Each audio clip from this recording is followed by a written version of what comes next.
Started actually working in communications for one of the think tanks in Washington, D.C., and I became very interested in renewable energy. I'd learned a little bit about the energy sector in general, but didn't know a lot about renewables until I started to work at the American Wind Energy Association. And when I was there, I did a lot of communications work for them and learned in a very short amount of time the ins and outs of the industry. And since then, I've been fortunate enough to move on to the American Council on Renewable Energy, or ACORE, where I can now work with all of the technologies. And so I've learned everything about both the power generation side with wind and solar and things like that, also the renewable fuels side and biofuels and the challenges and opportunities that are there.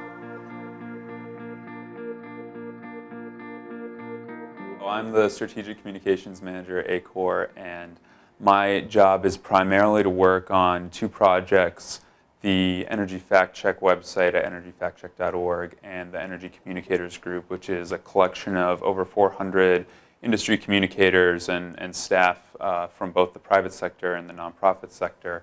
And my work focuses on research, writing to dispel myths and to put facts from very wonky presentations and from difficult studies into something that everyday people can understand, something that journalists can understand, and something that government leaders can understand. And then I also work with ACORE on building their communications process. So as the renewable energy industry grows, we want to make sure we have a communications process that can match that and tell the good news about renewable energy around both the United States and increasingly the world.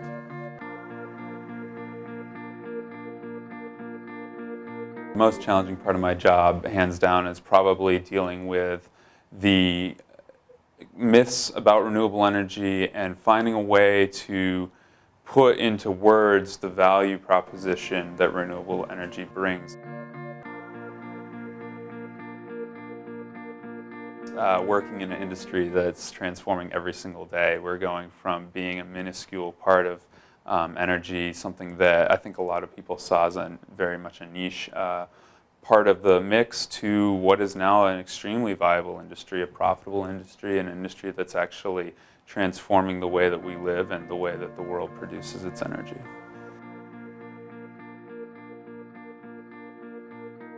Tremendous prospects. It's an industry that's only going to grow. I think there's something for everyone. If you're a biologist or a chemist and you're very interested in the biofuel side, that's something that is expanding and transforming from some of the traditional ethanol to the more advanced biofuels. And then I also think that for somebody who wants to get into the job or into the industry, my advice absolutely would just be to read as much as you can about it and learn as much as you can about it. The more you know about the industry, the ins and outs of it, read not only the news stories, but the studies and some of the more technical pieces that will actually give you a really basic but very nuanced understanding of how the industry works. And you will have tremendous success if you understand it from the inside out.